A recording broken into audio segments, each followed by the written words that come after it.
서 변호사님, 네. 먼저 어저께가 6.25 73주년이었죠. 네. 양산에서 지금 책장사로 톡톡이 재미를 보고 계시는 문재인 전 대통령이 또 정치적 언급을 했어요. 6.25 전쟁은 미중 간 대리전이라는 그런 주장, 그런 인식을 내놓으면서 책까지 또 뭐 6.25 전쟁 뭐 30주년인가요? 30년인가? 이런 책 소개도 했는데 미중 간 대리전이 맞는 얘기입니까? 지금 이제 이거 KBS 다큐에서 한 거죠. 예, 그렇죠. KBS도 이게 문제입니다. KBS 다큐 인사이트 1950 미중 전쟁 예, 제작팀에서 이제 만든 책입니다. 그렇네요. 이걸 이제 문재인이가 올린 거죠. 예, 옛날에 이제 6.25는 미국하고 소련, 그때 냉전이잖아요. 그렇죠. 미소 대리전이다. 이런 이제 또 좌파의 프레임이 있었는데 예, 예. 그 아류가 아닌가. 결국 이제 미국하고 중국의 전쟁이다. 예, 이거는 전적으로 이제 문재인이요. KBS나 중국의 시각입니다. 중국은요. 예. 6.25를 이제 항미 원조 예, 그렇죠. 조선을 도와주는 건데 예. 결국에 미국하고 싸우는 거다. 6.25는 중국과 미국. 예, 이게 전적으로 중국의 시각입니다. 그러니까 이제 문재인은 뭐 중국 앞에만 서면 나는 왜 작아지는가? 그렇죠. 계속 중국의 굴중 외교를 했잖아요. 예. 이번에 이재명도 마찬가지고요. 예. 그 연장선상에서 6.25를 왜곡하고 있는 거예요. 6.25는요, 누가 뭐래도 북한의 침략 야욕의 누님은 김일성인가? 예. 소련의 스탈린과 중국의 모택동을 부추겨서 대한민국을 불법 침략한 이런 게 전쟁입니다. 예. 이게 YS 때, 김영삼 때 소련의 기밀문서도 해제됐고요. 1994년이죠. 예. 예, 소련 기밀문서가 다 공개가 됐어요. 그러니까요. 결국 이게 문재인가 미국과 중국의 전쟁이다? 이거는요, 저는 이게 두 가지 꼼수가 있다 봐요. 하나는 이제 북한은 책임이 없다. 그러니까. 미국하고 중국 전쟁이니 북한이 북한이 무슨 김일성이나 뭐 그 3대 세석 책임이 없다. 북한한테 면죄부를 주는 거죠. 예. 그리고 그러네. 이게 중국하고 미국 전쟁이면 미국이 먼저 들어오잖아요. 예. 중국이 압록강 미국이 먼저 왔잖아요. 예. 그러면 이게 6.25는 미국 책임이다. 그렇죠. 그리고 이게 우리나라는 자율성이 없는 미국의 용병이다. 이거 완전히 우리나라 본 그 선열들 있잖아, 순국 선열. 네. 전부 이게 완전히 명예훼손하는 겁니다. 그러네요. 6.25는 이게 완전히 미국 책임이고 중국은 정당방위고 북한은 아무 책임이 없고 우리나라의 이승만 정권은 미국의 용병이다. 이런 역사인식입니다. 예. 정말 이게 저는 심각한 역사적인 오류다. 이렇게 봅니다. 그렇습니다. 미국에 의해서 지금 한반도가 결국은 분단된 것 아니냐. 이게 이제 지금 운동권들이 주장하는 내용들이고, 지금 미소 대리전에서 미중 대리전으로 이렇게 얘기를 했고, 특히 문재인은 미중 대리전뿐만 아니라 한반도의 그런 지정학적 특수성 때문에 전쟁이 일어난 것이다. 그러니까 말씀하신 대로 북한 김일성이라든가 또 소련의 공산화 이런 것에 따라서 남침이 이루어진 그런 문제들을 지금 도외시해버린 것 아니겠습니까? 이게 큰 문제점인 것 같은데, 북한에 김일성이도 그렇고 또 그 세습을 물려받은 김정일이라든가 김정은 모두 다 위장평화 전술이랄까요? 이른바 모택동의 담담 타타 전술을 지금 쓰고 있고, 그게 이제 문재인 정권에 와서 김대중 정권 때도 6.15 남북 정상회담이 있었습니다만 이런 것들이 다 지금 결과적으로 보면은 가짜 평화라는 게 다 드러나고 있는 거 아닙니까? 그러니까요. 결국에 6.25 있잖아요. 예. 여기에 대해서 이제 여러 개 왜곡이 많아요. 그게 문제가 놀아나는 건데, 예. 제가 이제 북한의 사전 있잖아요. 북한이 조선 대백과 사전이 있거든요. 예. 북한에서는 이게 6.25를 뭐라 하느냐. 6.25를 미제국주의를 우두머리로 하는 외래 침략자들과 예. 리승만 괴 도당의 무력 침공을 반대하여 진행한 정의의 전쟁이다. 이렇게 왜곡합니다. 예. 결국에 그 미국 제국주의자들 침략, 그리고 이제 그 리승만 괴뢰 도당 들이 이제 그 먼저 침략을 해가지고 거기에 저항한 정의의 전쟁이다. 예. 이게 북한의 공식 입장이에요. 예. 저는 문재인의 인식, 그다음에 이재명의 인식도 똑같다. 북한하고 이게 똑같다. 이렇게 보고요. 네. 항상 이 북한은 우리 6.25 때도 기습 남침할 때 보면요. 이자들은 이게 그 소리 장도, 소리 웃는 얼굴 속에 장도 칼을 감추는, 감춘다. 칼을 감추는. 예. 이자들은 이게 웃으면서 야 우리 그 조만식 선생 풀어줄 테니까 뭐 김주아 간첩들 있잖아. 예. 남로당에 우리 교환하자 이런 식으로 이게 위장 평화 공세를 펴는 이게 소리 장도. 예. 그다음에 모택동도 담담 타타. 자기들에게 그 유리하다 싶으면 공격해요. 그다음에 분리하면 야 우리 국공 합장하자, 대화하자 이런 게 공산주의 자들의 특징입니다. 본질을. 근데 이게 우리 좌파들이 놀아나고 있는 거죠. 예. 저도 이번에 개정판까지 미국의 그 브루스 커밍스 있잖아요. 예. 브루스 커밍스. 이 이 브루스 작가가 커밍스 또 교수. 개정판까지 냈어요. 아, 그랬습니까? 한국 전쟁의 기원. 예. 한국 전쟁의 기원. 이자는 이게 북한의 남침이라고 안 봐요.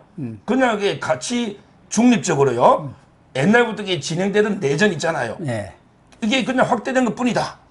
우발적으로. 이런 식으로 이게 외국에서 보거나 또는 이제 어떤 시각도 있느냐 하면 옛날에는 이게 미국이 남침을 유도를 했다. 오히려. 남침 유도서를 이런 것도 주장을 이제 주장하고요. 이게 이제 운동권들의 시각들 아닙니까? 이른바 그러니까요.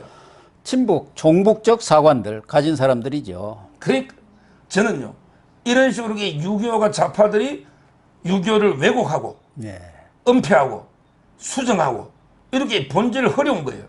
이렇게 되면 어떻게 되느냐? 바로 이게 제2의 6.25가 발생합니다. 그렇죠. 우리가 이게 6.25의 본질을 제대로 깨닫고 공산주의자들의 침략 야욕 예. 제대로 이렇게 깨닫고 대비해야만 제2의 6.25를 막을 수 있다. 예. 이런 식으로 이게 문재인처럼 이재명처럼 좌파들 있잖아요. 이렇게 왜곡된 시각이 되면요. 또다시 이게 6.25의 비극을 겪을 수 있다. 이렇게 저는 엄중하게 경고합니다. 그래서 윤석열 대통령도 어제 6.25를 맞아서 자유 대한민국은 피 묻은 전투복 위에 서 있다는 것을 한시도 잊어서는 안 된다. 이렇게 지금 얘기를 했지 않습니까? 적어도 대통령까지 지낸 분이라고 한다면은 6.25를 맞았으면은 최소한 13만 8천여 명의 국군과 유엔군이 전사를 했습니다. 그 사람들에 대한 어떤 추모 그런 말이라든가 이런 말은 조금 있었어야 할 것 아니겠습니까? 특히 민주당도 뭐 문재인의 인식이나 똑같으니까 그래서 그런지 남침략이라든가 이런 건 쏙 빼고 윤석열 대통령이 한반도 긴장을 지금 군사적 긴장을 고조시키고 이게 북한 주장하고 지금 똑같은 거거든요. 미국과 윤석열 정부가 한반도 긴장을 고조시키기 때문에 우리는 어쩔 수 없이 자유적 차원에서 미사일 이거 발사를 하고 뭐 안 할 수 없다 뭐 그런 얘기 아닙니까? 그러니까 윤석열 대통령이요. 예. 어제 뭐라 했냐. 이 땅의 자유를 지키기 위해서 한미 양국이 흘린 피를 잊어서는 안 된다. 우리 그 국군요. 예. 우리 국군은 이제 그 16만 명의 전사자를 포함해서 62만 명이. 그다음에 미군은 3만 7천 명의 전사자를 포함해서 13만여 명이 예. 부상이나 포로 피해를 입고 있는 거예요. 전사자가 우리 국군은 16만 명이고 부상자만 62만 명이에요. 예. 미군이 3만 7천이고 부상자까지 하면 이게 13만여 명. 지금도 이게 집에 못 들어가는 이 말은 유해 발굴이 안 된다는 거죠. 그렇죠. 우리 국군이 12만 명, 미군이 7,500여 명이 아직 가족의 품으로 돌아가지 못하고 있다. 예. 이게 현실입니다. 근데 민주당 이재명 한마디도 이게 북한을 규탄하고 있는 게 없어요. 그러니까요. 오히려 이게 북한보다 우리 윤석열 정권이 대화를 안 한다. 그 우리 이야기를 윤석열 정권을 비난하고 있는 거죠. 예. 이거는요. 제가 보기에 문재인이 옛날에 5년 동안 제가 여적죄다. 여적죄는 게 적국을 이롭게 하는 죄입니다. 예. 유일하게 사형에 처한다. 법정형이 하나밖에 없는 절대적 법정형. 네. 이게 여적죄거든요. 예. 제가 근데 문재인이가 김정은을 만나서 이게 둘이 그냥 도보에서 만나가 떠드는 거 이거부터 이게 전례가 없어요. 옛날에 이게 왕들도 모든 걸 기록합니다. 어떻게 정상 둘이가 딱 모이가 둘이 무슨 말 하는지 어떻게 알아요? 그것도 이게 문제고 그러면서 이게 USB 하나 딱 건네주면서 우리 북한 이렇게 뭐 지주고 할게 북한의 핵발전소도 지주고 이런 식으로 이게 했지 않습니까? 그걸 안 지키니까 삶은 소대가리다, 특등 모절이다 그렇게 아니, 요구를 해도 말 한마디 못 온 거 아닙니까? 이렇게 북한에 퍼주고 했으면 아니 고맙다는 소리나 들어야지. 그러니까 이제 뭐 삶은 소대가리가 앙천대소한다. 냉면이 목구멍에 넘어가느냐. 예. 또는 이제 특등 머저리 바보 아니냐. 온갖 게 비난을 해도요. 완전히 꿀먹은 벙어리처럼 이게 한마디 대꾸도 못해요. 완전히 문재인이나 좌파들은 북한이나 중국 앞에만 서면 이게 유난히 작아집니다. 유난히 이게 쪼그라들어요. 중국은 제대로 이게 말을 못해요. 높은 산봉우리고 우리는 작은 나라라고 가서 얘기를 했지 않습니까? 문재인이가 중국 방문해서요. 그러니까요. 저는 이제 그 역사를 모르거나 아예 무지한 사람보다 역사를 잘못 알고 있는 놈들이 더 위험하다. 그렇죠. 차라리 역사를 모르면 아 6.25는 이런 거야 가르쳐주면 돼요. 근데 문재인처럼 이재명처럼 잘못 알고 있는 이런 자들에게 가르쳐줘도 바뀌지가 않거든요. 예. 이런 자들이 훨씬 더 우리 사회에 해로운 핵폐수하고 똑같은 이런 게 놈들이다. 이렇게 보면 됩니다. 그런데 전직 대통령이 지금 문재인처럼 무슨 일이 있을 때마다 정치적 메시지를 내고 또 국민들을 향해서 지금도 뭐 책방까지 열어가지고 또 지지자들을 모으고 있습니다만은 또 민주당 사람들은 무슨 일이 있을 때마다 저 봉화마을로 쫓아가고 지금 또 하나 더 생겨갖고 양산 대원군한테 쫓아가지 않습니까? 왜 이렇게 끊임없이 정치적 메시지를 내는 거예요? 전직 대통령들은 일단 물러나면 조용히 대부분 있었지 않습니까? 근데 이거는 뭐 문재인이가 아마 제일 싫어하는 게 이재명일 겁니다. 둘이는 이게 진짜 물과 기름이거든요. 예. 그러니까 이제 이재명이가 구속되거나 꼬꾸라지면 본인은 이제 뭐 이낙연을 내세우든 조국을 내세우든 예. 상황 정치 예. 끝까지 이게 한번 권력 상황. 해보겠다. 뭐 이런 거밖에 설명이 안 되잖아요. 그러니까요. 지금 이렇게 보이고 저는 어제 6.25를 맞이해서 그 박민식 있잖아요. 예. 본 야. 장관이죠, 지금 뭐. 지금 이제 그 윤석열 정권에 저는 트로이카 장관이 있다. 3명. 앞으로 이게 큰 정치인이 될 겁니다. 트로이카 예. 3명이 있다. 법무부 장관 한동훈. 한동훈. 그다음에 어제 사우디에서 6조 7천억. 이야. 엄청나게 현대건설이 사우디 역사상 최대 50억 달러죠? 예, 예. 6조 7천억입니다. 우리나라 돈으로. 예, 어마어마한 수주를 그게 그 했더라고요. 원희룡 장관. 그다음에 그 박민식 장관 국가보훈부입니다. 예.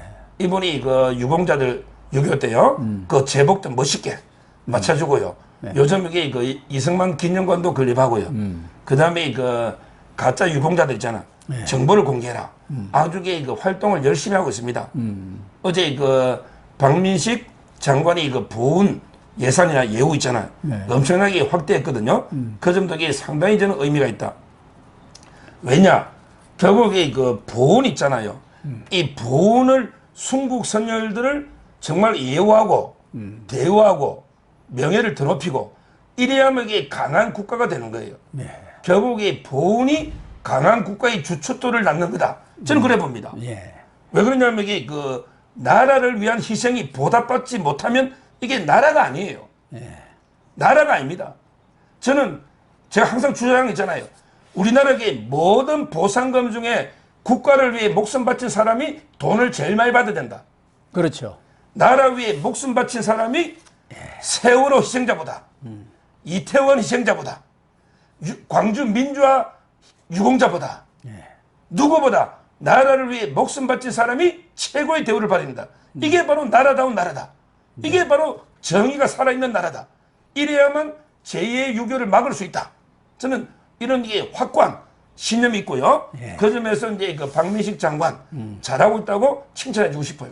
그렇습니다. 뭐 세 분 앞으로 내년 총선에서 큰 역할을 하지 않을까 그런 기대를 하는데요.